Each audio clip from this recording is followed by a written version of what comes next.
Ennaku z'omwezi nga 21 Olwokutaano, Fred Nyanzi mukulu wa Bobi Wine munnange Mukama yeebale mulamu era abampembe bamaze ne bamusesema ne bamuta.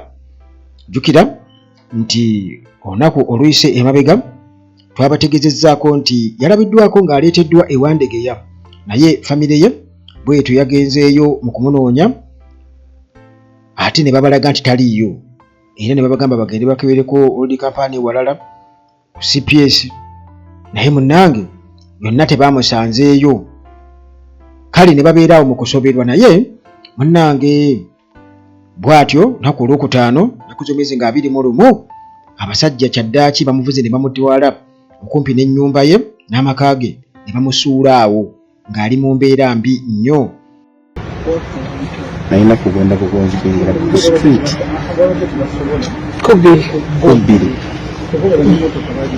n'embaga nina abantu batuyambe n'etwala nga abantu bonna bonna amasasi gakuka mangi nnyo. Okuweza kutumya nti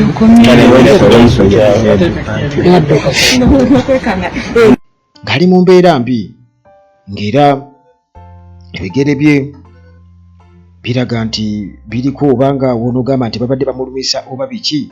Kale kwegamba nga yina mukoowu naye kasita mulamu. Waliwo abadde abuuza nti Nyanzi ye nga bamutadde mangu okusinga bali be baasiba emyaka 4.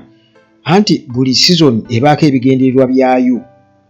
Abampembe be bamanyi era ekibuuzo kyali badde kyolekera bampembe nti lwaki ono temumulwisizaayo ate bali ne mubalwisaayo.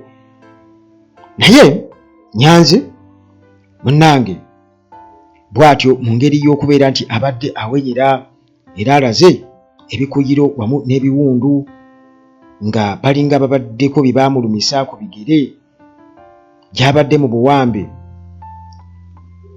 Kale bw'atyo anyumiriza abooluganda n'emikwano bingi nnyo byalojja nga asumuluddwa ng'asimattuse abasajja abazibu ennyo abaamuwamba era ng'agamba nti bano nti baweebwa ebiragiro nti bamukube amasasi bw'agezaako okuresistinga oba okulemesa okukwatibwa.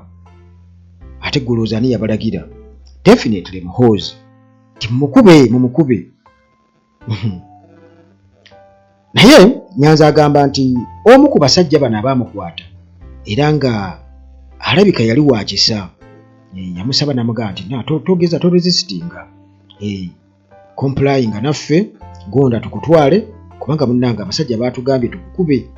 Yamugambye munnange Nyanzi, yamugamba okusinza ku Nyanzi nga nnyonnyola, omusajja yamugamba nti munnange Nyanzi oli mukwano gwange era siyagala okubwa essasi kubanga ebirago bye tulina bya kukuba ssasi singa oresistinga, singa olemesa olwana. Kale bw'atyo Nyanzi n'agamba yali talina choice okuleka okukkiriza. Yageza kukuba enduulu abantu awo bannange mutuyambe munyambe naye ng'abantu munnange bonna batyajukira abasajja bonna bambalidde emigemera wala ate balaba drone.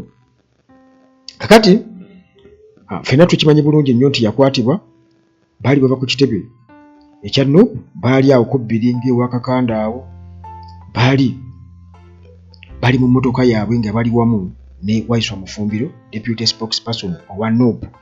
Naye nti Mufumbiro mu kubasikaasikanya awo yasobola okubeera nga ye yeemulula yadduka adda sayidi zeeri ku Kaleerwe era ye n'asimattuka. Naye nga mumanyi nti munnange abantu wano e Uganda emitima gy'abavaamu kwegamba oli olaba nga akisanyukira nnyo, agamba nti bajja kumutta kakuba kati waliwo omuntu yagambye nti mulekeraawo Nyanzi, lekeraawo ebyobufuzi kubanga General Museveni ajja kukutta. Eyo jalibu temusobola kumuleka paka lwanaafa.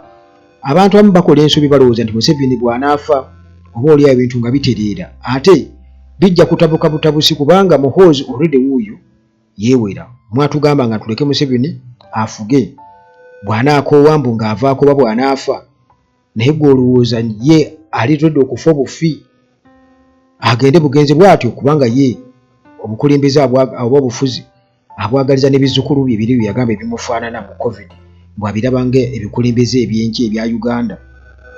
Kati mu mbeera efaanaganako bw'etyo munnange tewali kuwa chance yadde n'akamu kubanga nabo tebawa chance. Omusajja akugambye nti bamuwadde ebiragiro oba bali ku biragiro nti singa agezaako kuresistinga mumukube mumutte era ojja genda okwesanga waliwo bannayuganda nga bo munnange ekintu ng'ekyo bakisanyukira nga tebakirinaako yadde n'obuzibu yadde n'akamu. Nababuuza kimu Museveni ajja kubatta. Kulaije yawulikikiddwako ng'ayogera ng'agamba nti Nuupu kye baali bakola era ensonga ezakwasa Fred Nyanzi tukimanyi bulungi nnyo ziraava ku parade wali gye baakola bo gye bagamba yali yeefaanaanyiriza ab'amagye. Kati Kulaije ng'agamba nti muneebo olaba ekyefaanaanyiriza empaata ebeera mbaata nenjagala okubagamba nti abamu ku ffe abaali balabeko emitwe efaanaganako bwe bityo ffe tuli beetegefu nnyo. Buza weetegekera ki Uganda nti ogirinako sheya nti eri awo okusinga abantu abalala obadde ki? Omanyi kati kyenzudde nti abantu baagala nnyo Uganda abagwira n'okusinga oba bannansi. Simanyi lwaki Uganda bagyagala nnyo abagwira okusinga ne bannansi. Kuba bannansi basobola bbo okwesonyiwa n'abagwira ne babaleka. Naye ate abagwira bo tebasobola kwesonyiwa bannansi. Ekizibu ekiri mu Uganda. Naye nga era tewali kussa mukono muganda wange abaana bagenda kusigala nga balwana eva. Kubanga omuntu alwanirwa ekyobusika kye ng'ogyeko oli alwanira entebe ng'alowooza yakusikira. Naye abalwanira Uganda nga bannansi kubanga kya busika bwabwe abo tebaligenda kulekera awo era teri muntu yenna aligenda kuzikiza amaloboozi ago nga bwe balowooza. Bwe kuba kutiisatiisa abantu beetegefu nnyo. Bwe kiba nti abamu baakwata mmundu ne bagenda nga bakimanyi nti bagenda nabo kubeera nga abamu ku bo battibwa ne basalawo ne bagenda ne bakola ekintu kifaanaganako bwe kityo, kiba kitegeeza nti era n'abantu bannansi okulwanirira ensi yaabwe nabo era bakimanyi bulungi nnyo nti okufa kujja kubeerawo. Ne bakola gye batiisa. Nalweyiso wano abaana bamuwadde levo kyekirungi. Bamubuulidde amazima wali ofumba mmere ate mu kiseera ekyo wali kawala. Museveni kaali kalenzi. Kati okugamba nti Bobi Wine nti kalenzi akalambula parade ne mu kiseera ekyo Museveni yali mutono okusinga Bobi Wine bwali kati kitegeeza nate kaali kalenzi nga Katumba oye bwe kaba nga kabakubisa nga parade ne kalambula ennyiriri gwe wali kawala ne wakwati wabiraba ng'oliyo mu kiyungu ofumba mmere. Naye yakkiriza nti kituufu yali afumba mmere nti ne ranka nayo baamuwampe mu ngeri y'okusobera. Omanyi levo eba levo yo levo eba levo ne kati Nalweyiso ye yakakasiza nti abaana bo muganda wange si bangu yadde n'akamu kubanga bakubuulirirawo ekyo ekijja mu ndowooza yo ne mu bwongo bwo gwe nga bw'otegeera ebintu nabwe babikutera ku ssoosi ne bakuwa nti biibyo lya.